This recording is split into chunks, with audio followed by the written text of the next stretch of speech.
Sobre o que os homens se dedicam a ler, pesquisar e praticar. E qual é a motivação? Todo mundo gosta de ler e estudar, principalmente quando é um assunto que interesse muito a você, né? E se esse assunto fosse o seu filho? Difícil encontrar um assunto que interesse mais aos pais do que seu próprio filho, não? A resposta é sim, mas só se você for a mãe da criança. Ao longo desses meus tantos anos dando palestras para pais e mães, eu comecei a ouvir depoimentos como esses. Eu adoro o seu conteúdo. A minha esposa lê tudo e depois me passa. Parabéns pelo seu trabalho, minha esposa que corre atrás dessas informações e aí me mostra tudo.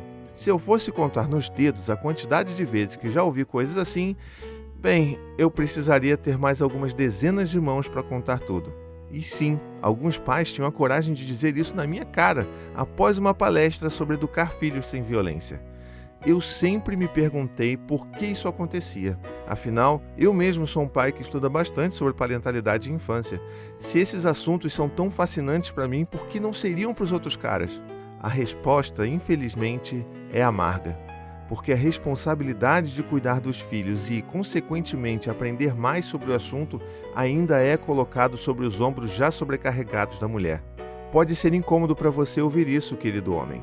Mas você não pesquisa sobre filhos porque isso não é importante para você.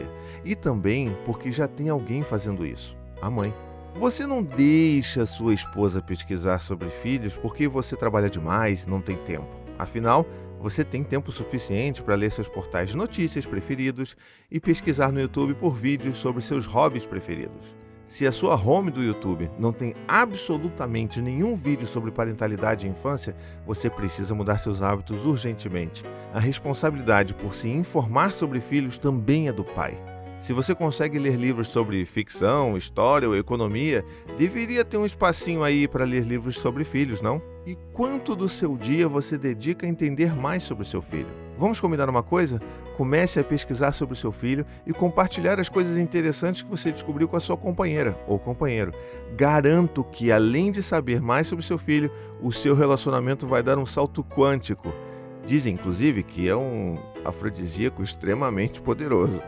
E se algum dia você me encontrar depois de uma palestra minha, eu vou amar ouvir. Cara, adoro o seu trabalho, sempre assisto seus vídeos e comento com a minha esposa.